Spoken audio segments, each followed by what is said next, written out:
Welcome to the 12th video in a series which looks at the spread of the COVID-19 virus throughout the world.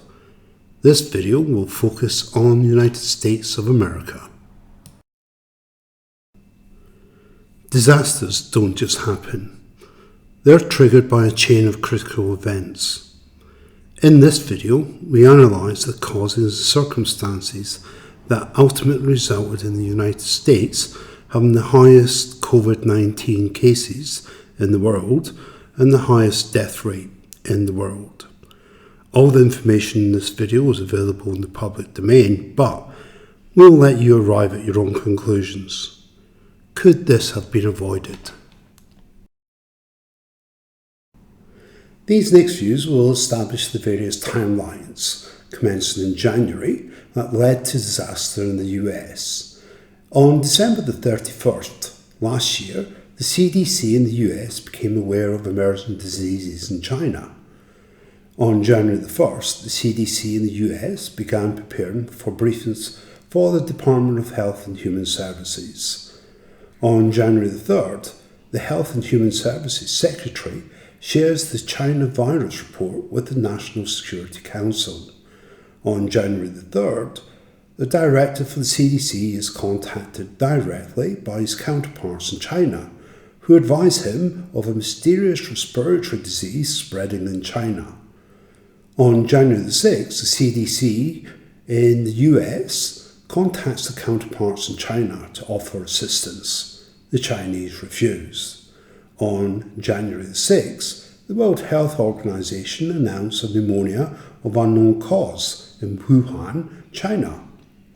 Also on January 6, a regular virus status report is included in the President's daily intelligence briefings.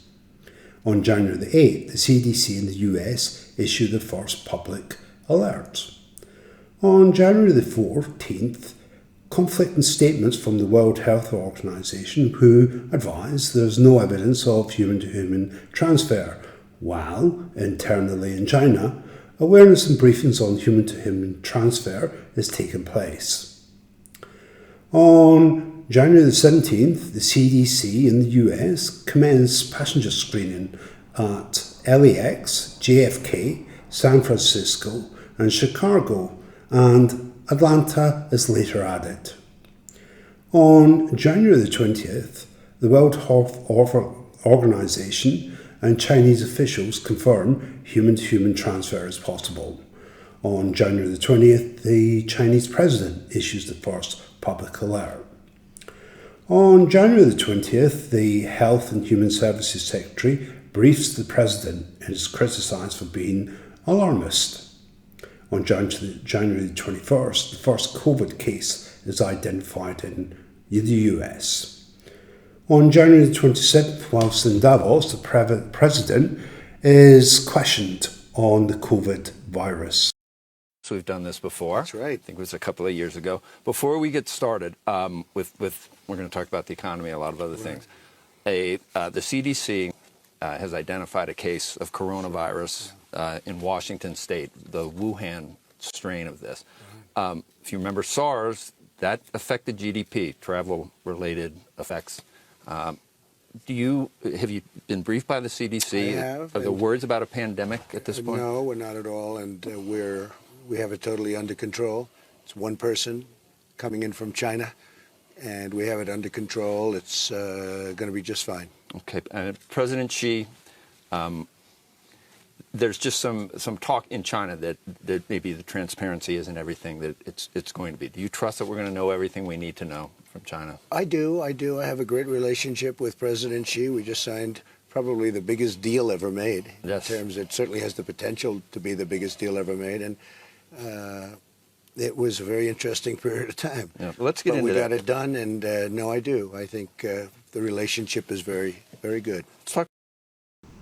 On January the 23rd, the Chinese authorities put Wuhan into a lockdown. Also on January the 23rd, the World Health Organization issued a statement that the source of the virus is unknown, but likely to be animal reservoir, i.e. zoonotic. On the 25th of January, the US President tweets praise for China. President Trump tweeted, "China has been working very hard to contain the coronavirus. The United States greatly appreciates their effort and transparency, and it will all work out well. In particular, on behalf of the American people, I want to thank the President." On the 27th of January, the World Health Organization issues a statement assessing the risk to be high on a global level. That's usually the heads up to the rest of the world, you need to be doing something. On January the 29th, the World Health Organization issues a statement. The whole world needs to be on alert now. And on January the 30th, the World Health Organization announced a public health emergency of international concern. This next view will look at the timeline of decisions taken in the US during the month of February.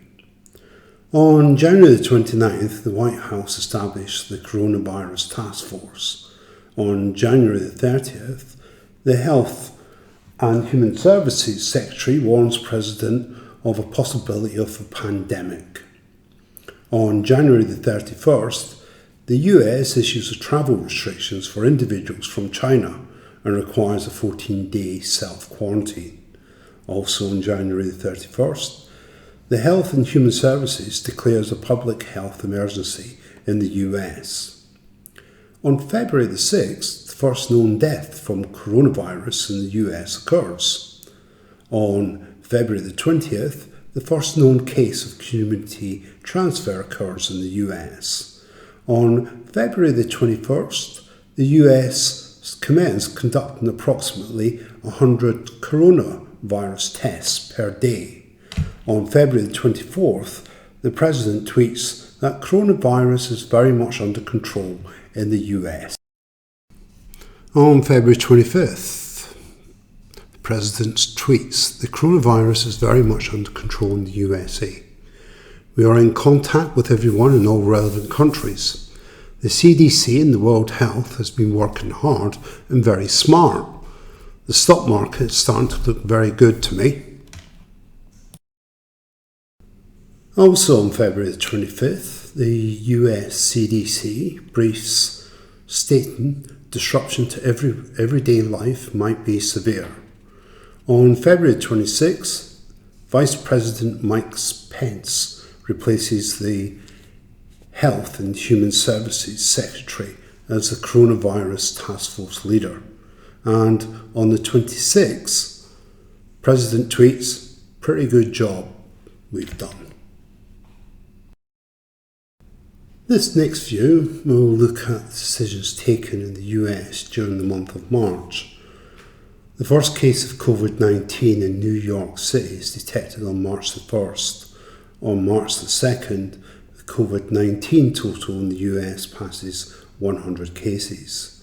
On March the 9th, the Director for National Intelligence annual briefing to Congress is postponed by the White House. On March the 11th, the President in a press briefing states, "The vast majority of Americans, the risk is very, very low." On March the 11th, the Ohio Governor bans the public gathering of more than 1,000 people. On March the 12th, the World Health Organization declares the COVID-19 a global pandemic. On March 15th, the US CDC issues guidance recommending against gathering of 50 people. On March the 16th, the President issues new gathering guidance urging people to avoid gatherings of 10 people and avoid discretionary travel. On March the 17th, the President states, "This is a pandemic. I felt it was a pandemic long before it was called a pandemic." On March the 21st, the President tweets a potential new treatment. On March the 21st, followed up by a press conference, the President tweeted, "Hydrochloroquine and zithromycin taken together have a real chance to be one of the biggest game changers in the history of medicine. The FDA's moved mountains. Thank you. Hopefully they will both work better, and he thanks the International Journal of Antimicrobial Agents. Unfortunately, we now know this wasn't true, and we all suspected this wouldn't work at the time. There'd been no evidence and no trials conducted. Subsequently, there was a trial conducted in America in the Veterans Hospital, which actually demonstrated that these two drugs do not work as a viral agent against the COVID-19. And in fact, the individuals who participated in the trial at Veterans Hospital actually had the worst outcome.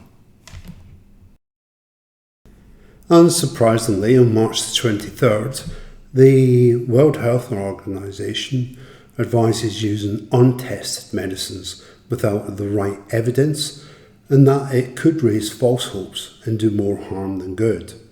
On March the 28th, the President asked South Korea for as many test kits as they could spare, because you're running out. March the 31st, there's 163,199 positive cases of COVID-19 and 22,559 deaths due to COVID-19. This next view will look at the decisions taken in the US during the months of April and May. On April the 7th, the President in a briefing alleges the World Health Organization mishandled the pandemic. The WHO, that's the World Health Organization, receives vast amounts of money from the United States, and we pay for a majority, a biggest portion of their money. And they actually criticized and disagreed with my travel ban at the time I did it, and they were wrong. They've been wrong about a lot of things, and they had a lot of information early, and they didn't want to. They seem to be very China-centric. We're going to put a hold on money spent to the WHO. We're going to put a very powerful hold on it, and we're going to see. It's a great thing if it works, but when they call every shot wrong, that's no good. On April the 14th, the President, following up on his earlier announcement, announced his decision to halt funding for the World Health Organization due to mismanagement and a cover-up with the Chinese government. On April the 14th, Dr. Anthony Fauci report states the US does not yet have the critical testing and tracing procedures needed to reopen the economy. On April the 15th, multiple demonstrations across US states against the continued restrictions. On April the 19th, the President, over 3 days, voices his support for demonstrations in the states against restrictions. Very much. If there were groups of people planning to protest tomorrow against the government shutdown, what would be your advice? Against the shutdown? Yeah, that they want the shutdown lifted. Should they Maybe go they want ahead to if lift it's it? in Yeah. a state where Hey, there haven't been I 14 don't have days? any arrests. People feel that way. You're allowed to protest. I mean, they feel that way. I watched the protest, and they were all 6 feet apart. I mean, it was a very orderly group of people. But, you know, some have gone too far. Some governors have gone too far. Some of the things that happened are maybe not so appropriate. And I think in the end, it's not going to matter because we're starting to open up our states. And I think they're going to open up very well. We're going to be watching it. We're going to be watching it very closely. We're working with them on testing. We're working with them on whatever they need. I don't think they need ventilators anymore. I believe the term the governor used was phenomenal. We've done a phenomenal job. That was the term that was the only sentence they left out, which is okay. But I appreciate that that's what Governor Cuomo said. But they've done a phenomenal. These people have done a phenomenal job. As far as protesters, you know, I see protesters for all sorts of things, and I'm with everybody. Please, in the back. During a bizarre press conference, the President advocates the medical trials with UV lights and ingestion disinfectants into the body to kill the COVID-19 virus. A question that probably some of you are thinking of if you're totally into that world, which I find to be very interesting. So supposing we hit the body with a tremendous, whether it's ultraviolet or just very powerful light. And I think you said that hasn't been checked, but you're going to test it. And then I said, supposing you brought the light inside the body, which you can do either through the skin or in some other way. And I think you said you're going to test that too. Sounds interesting. Right, and then I see the disinfectant where it knocks it out in a minute, 1 minute. And is there a way we can do something like that by injection inside or almost a cleaning? Because you see it gets on the lungs and it does a tremendous number in the lungs. So it'd be interesting to check that. So that you're going to have to use medical doctors with. But it sounds interesting to me.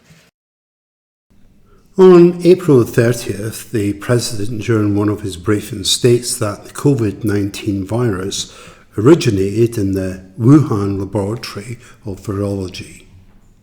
We'll be able to get a very good, very powerful definition of exactly what happened.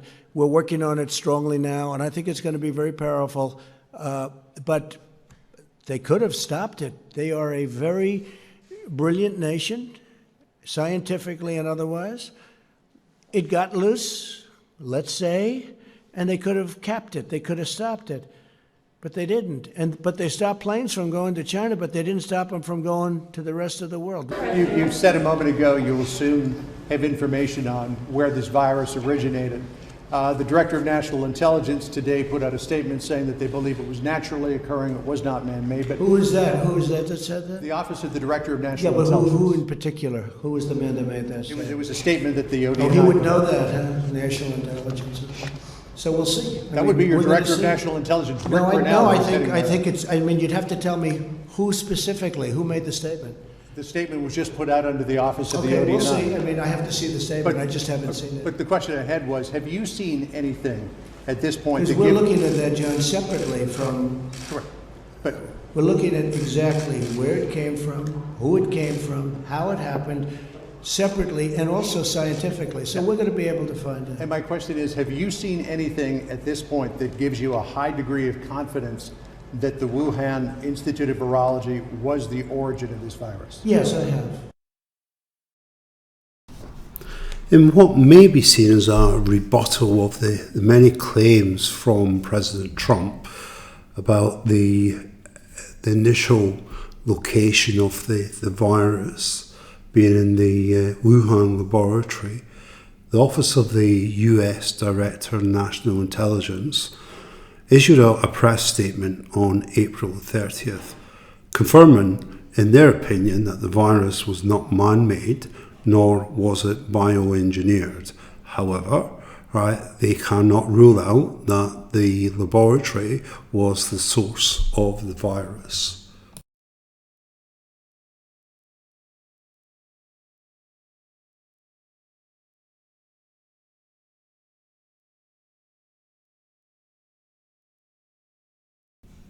On May the 4th, the US Foreign Secretary of State, Mike Pompeo, in a media interview states that there's enormous evidence that COVID-19 came from the Wuhan laboratory. While the Intelligence Committee continues to do its work, they should continue to do that and verify so that we are certain.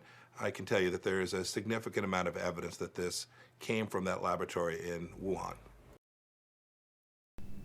In this view, we'll look at the supply chain decisions in the United States, which directly impacted their ability to manage this virus.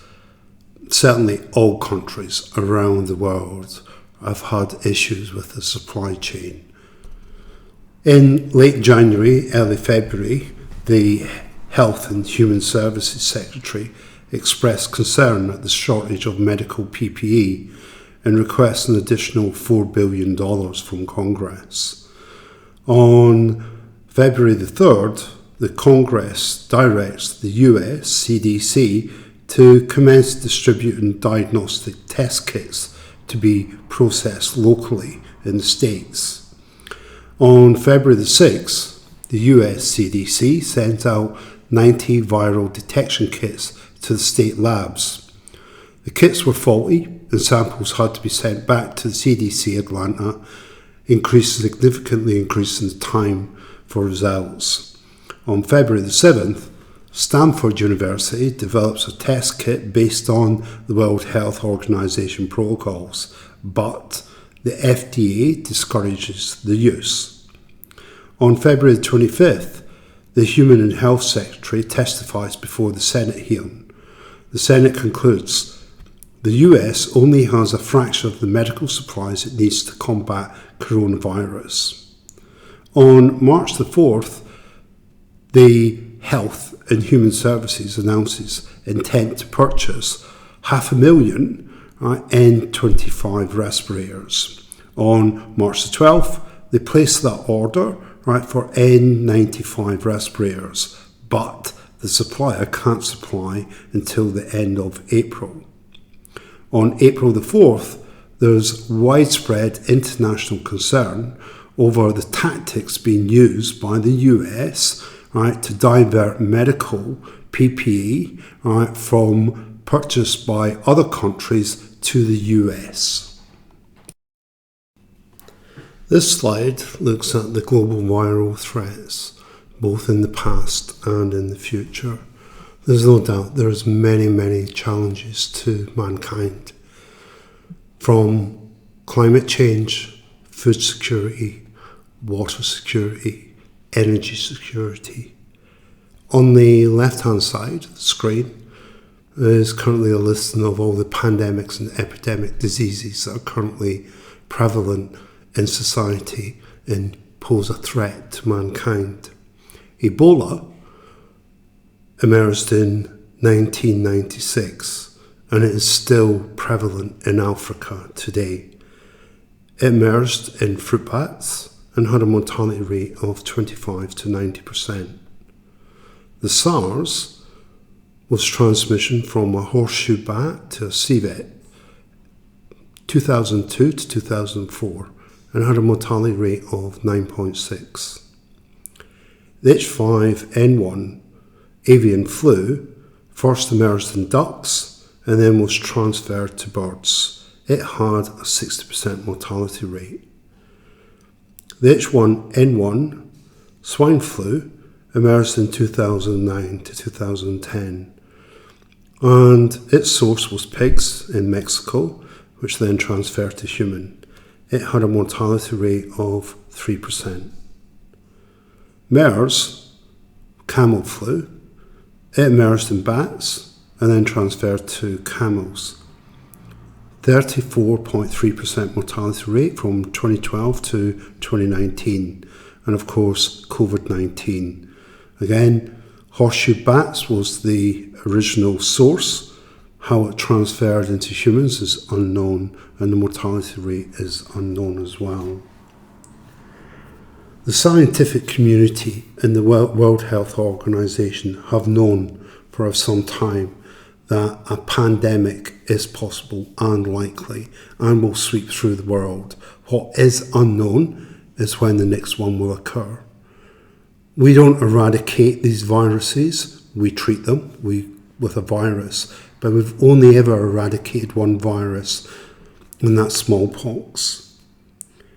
We also know that surveillance, detection, training of individuals in what to look for is essential.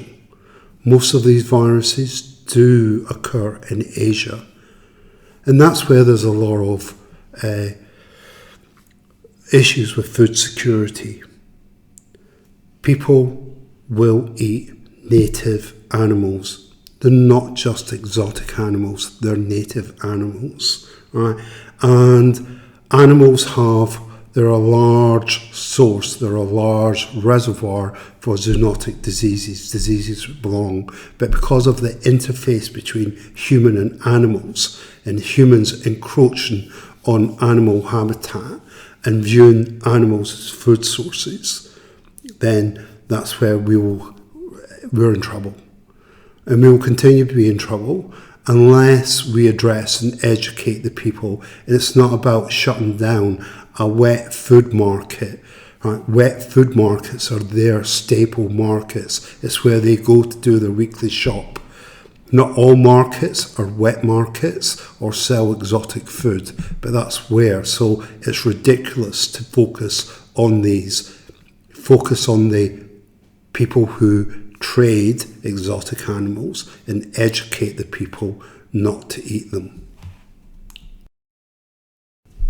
This next view will look at the intelligence and political decisions made in relation to virus epidemics and pandemics. In 2005, the H5N1 virus, avian flu, which came from farmed chickens, had a mortality rate of 60%. On May the 9th, 2005, President George W. Bush orders the creation of a pandemic response plan.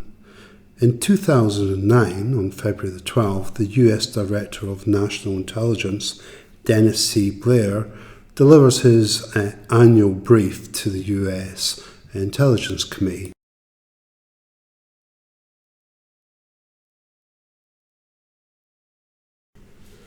Blair, in his testimony to the Senate committee, says the most pressing transnational health challenge for the United States is still the potential for the emergence of a severe pandemic, with the primary candidate being a highly lethal influenza virus. The World Bank estimates that if the next pandemic virus is similar to the one that caused the 1918 pandemic, it could kill 71 million people worldwide and cause a major global recession with global costs exceeding $3 trillion. The H1N1 swine flu virus estimated that it infected 24% of the global population. In May 2009, President Obama's administration reacted with alarm as cases of H1N1 were initially reported. In 2010, the US embarked on a program to strengthen its internal capabilities to respond to a pandemic. On February the 2nd, the US Director of National Intelligence, Blair, delivers his annual brief to the US Senate.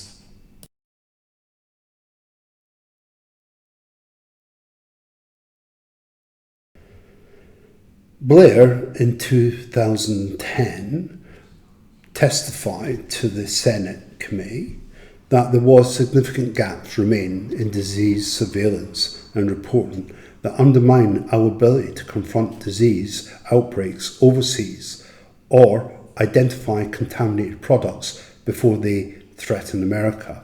He further stated, as seen with the H1N1 2009 pandemic, travel between countries links our population's health to the health and sanitary conditions of every country. And our knowledge of the potential threats is limited by the inadequacies of international disease surveillance in animals and man.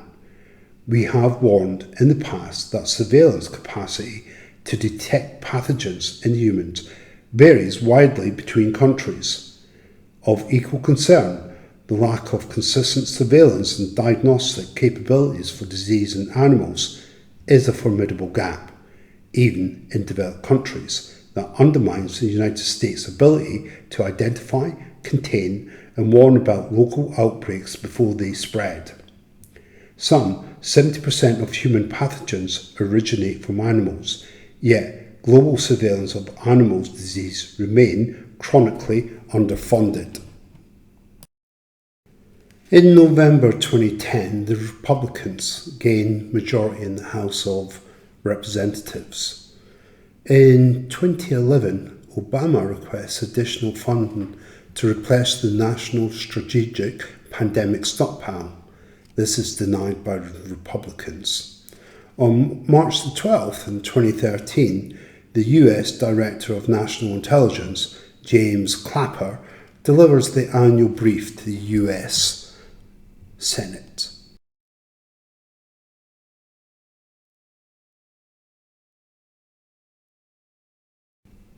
In 2013, James Clapper, the Director of National Intelligence, delivered his testimony to the Intelligence Senate Committee. An easily transmissible and novel respiratory pathogen that kills or incapacitates more than 1% of its victims is amongst the most disruptive event possible. Such an outbreak would result in a global pandemic that causes suffering and deaths in every corner of the world, probably in fewer than 6 months. This is not a hypothetical threat. In 2013, the US embarks on a scheme to enhance capability of poorer nations in surveillance and response to emergency viruses. In December 2014, Obama submits a request for additional funding for potential future pandemics. This is blocked by the Republicans. 2017, on January 20th, President Trump is sworn into office.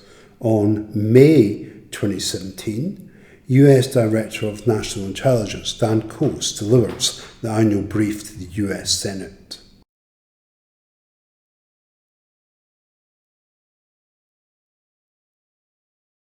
The Director of National Intelligence, Dan Coats, in 2017 delivered his testimony to the Senate Intelligence Committee. The emergence of a severe global public health emergency is possible in any given year and can have a negative impact on the security and stability of a nation or region.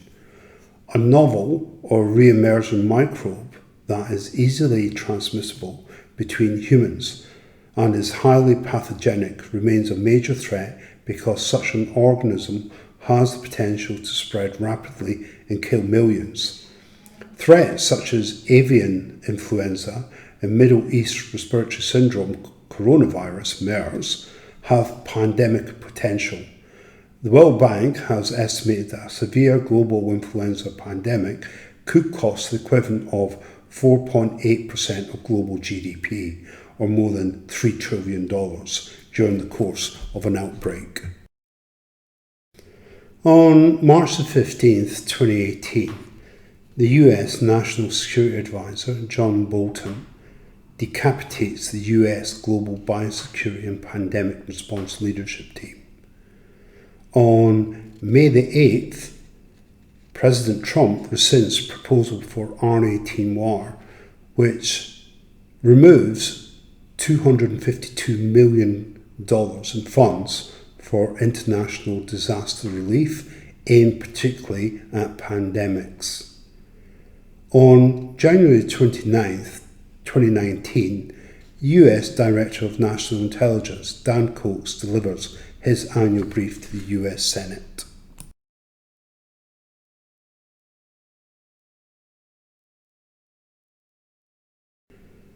The Director of National Intelligence in 2019, during his testimony to the Senate Intelligence Committee, states, "We assess that the United States and the world remain vulnerable to the next flu pandemic or large-scale outbreak of a contagious disease that could lead to massive rates of death and disability, severely affecting the world economy, strain international resources, and increase calls on the United States for support."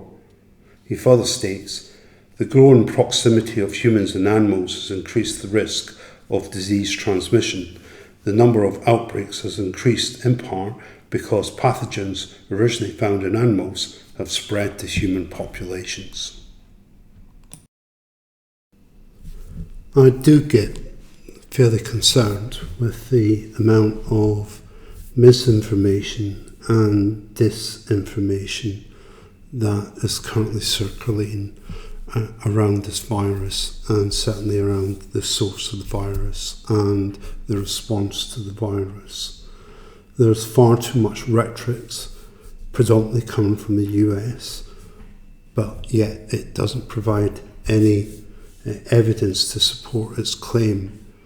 The vast majority of the scientific community all believe, after analysis, that the virus was not man-made, it was not bioengineered, and that highly likely that it did escape from the wet market. The interface between animals and human occurred there and not out of a level 4 biosecurity laboratory, just happened to be close by. There was early January 2020, there was multiple advance warnings from multiple sources, including the World Health Organization, Chinese scientists, US intelligence, that there was a potential for a global pandemic. Yet it wasn't just ignored by the US, it was largely ignored by Western society, who view these things as something that occurs in Asia and not in Western society. Trump and his administration have demonstrated little awareness of situational awareness on either the international and internal impact of their decisions. Since inauguration in 2017, Trump's administration has dismantled their internal and international pandemic response capabilities of the United States. They've dismissed their own national intelligence service in lieu of Fox News. They frequently make allegations without providing evidence to substantiate these allegations. And Trump continually attempts to rewrite his own agenda and history. Finally, do please remember to socially check in with your family and friends and use any of the smart apps on your phones. Don't assume everything is fine because you haven't heard from them. Do welfare checks on your work colleagues. That's really good leadership. And do please remember the elderly are not as skilled with modern technology as you. Conference calling can be set up, but be patient and use innovative in your problem solving. I wouldn't be booking myself on a floating incubator, so try to avoid cruise ships. Do download the COVID Safe app, which is available on the Australian government, right, and will help us get out of these restrictions a little bit quicker. Feel free to drop me a note via email, YouTube, LinkedIn, Facebook, and my email address is down below there. Please stay safe, look after everyone else, all right, and be kind.